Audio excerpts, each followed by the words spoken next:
ሴት ቤቲ ብሮድሪክ ትባላለች። የቀድሞ የትዳር አጋሯ ላይና በአዲሷ ሚስቱ ላይ የፈጸመችው ተግባር ይህንን ታሪክ የሰማውን ሁሉ ሁለት ቦታ ከፍሎ አከራክሯል። ግማሹ ስንት ዋጋ የከፈለችለት ባለቤቷ ከገደብ በላይ መገፋቷ በሃዮቹ ወጣት ሴት ስለቀየራት የፈጠረ ውጤት ያስከተለው ነው ሲሉ፣ ግማሹ ደግሞ የልጅነት ባሏን በግድ እሷ ጋር ለማስቀረት የሞከረችና ሳይሳካላት ሲቀር በራስ ወዳድነት የፈጸመችው ነው ሲሉ ጥፋተኛ ብለዋታል። እናንተም ታሪኩን እስከ መጨረሻው ተመልከቱትና ሐሳባችሁን ኮሜንት ላይ ስጡበት።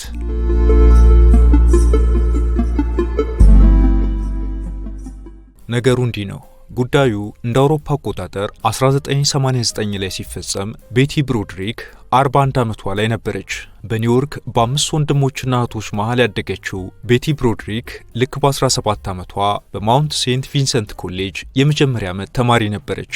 እናም በዚህ ጊዜ የእግር ኳስ ጨዋታ ለመመልከት ወደ ኖተርዳም ዩኒቨርሲቲ ትጓዛለች።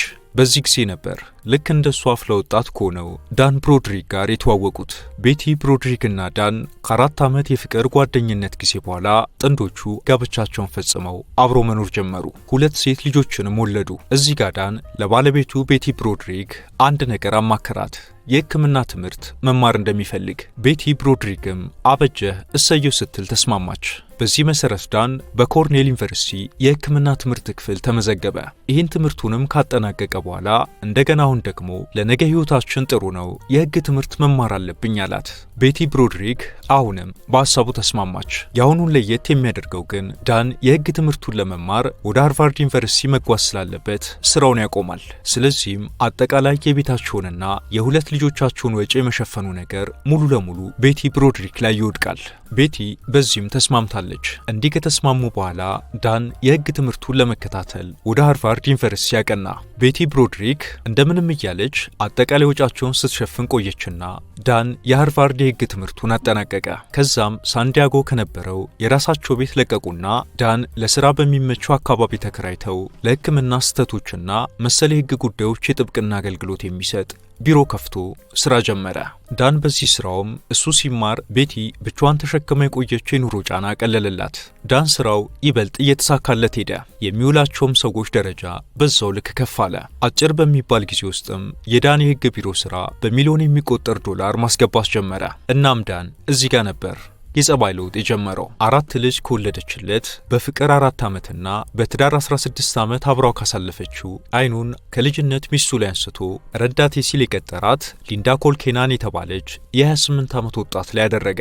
ለመጀመሪያ ጊዜ በፈረንጆቹ 1983 ላይ ቤቲ ብሮድሪክ ባለቤቷ ዳንን ጠረጠረችውና ጠየቀችው። እኔ ካንቺ ውጭ በፍጹም አላት።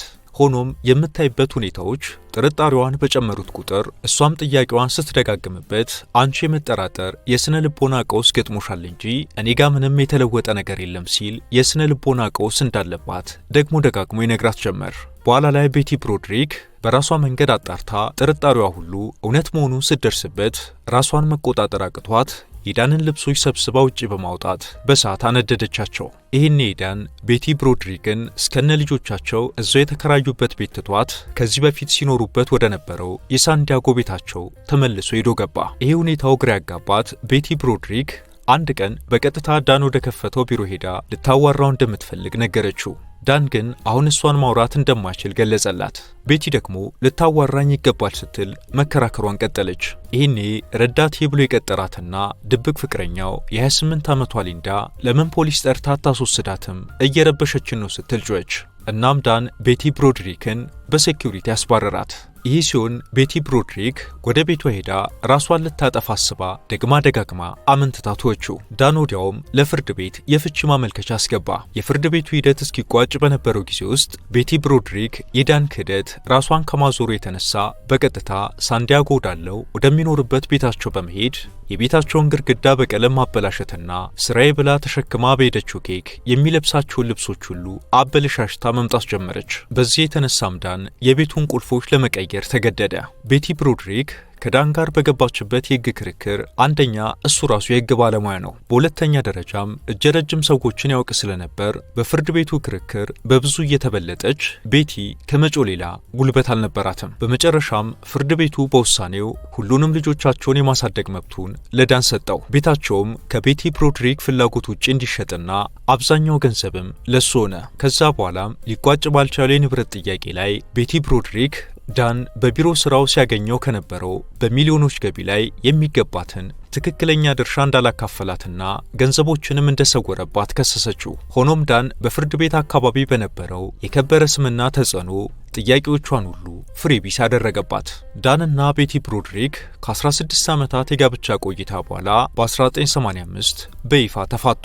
ፍቹም በዚህ መልኩ ከተጠናቀቀ በኋላ አራቱንም ልጆቹን እሱ ጋር ካደረገ በኋላ ዳን ለቤቲ ብሮድሪክ በየወሩ $16,000 ወራዊ ድጋፍ እንዲያደርግላት ተወሰነ።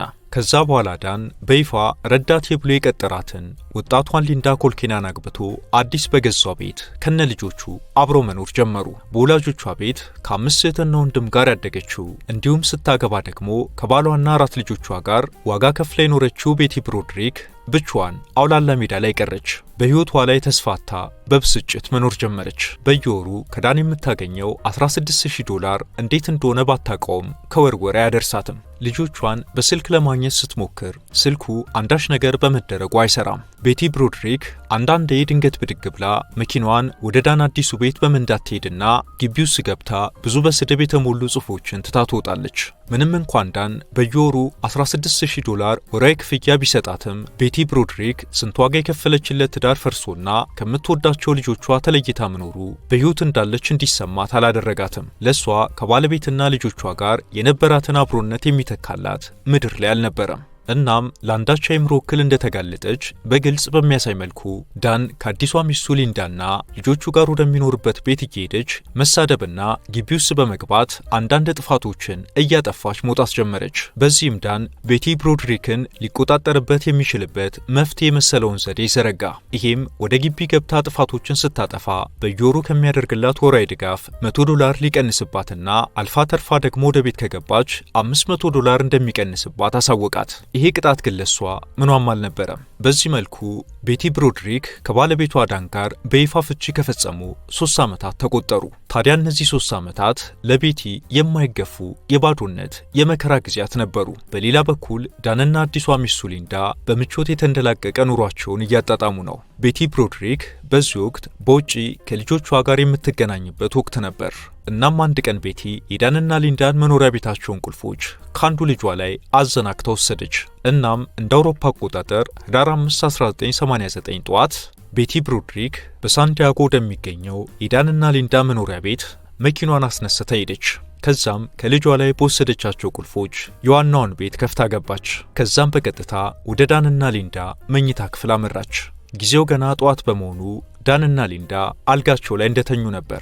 ቤቲ ብሮድሪክ ልክ ወደ መኝታ ክፍላቸው እንደገባች ከመቅጽበት ሽጉጧን አውጥታ 5 ጥይቶችን በላያቸው ላይ አርከፈከፈችባቸው። ሊንዳ መጀመሪያም እንቅልፍ ላይ ስለነበረች በዛው ነበር ያሸለበችው። ዳን ግን ነቅቶ ባይኑ እያያት ነበር። ጥይቶቹ እንዳረፉበት አቅም አግኝቶ እጁ አልደረሰለትም እንጂ ወደ 911 ለመደወል እጁን ዘርግቶ ነበር። ሁለቱም በዛው ቅጽበት እስከ ወዲያኛው አሸለቡ። ቤቲ ብሮድሪክ በዛው ቅጽበት ራሷንም ለማጥፋት ፈልጋ ነበር።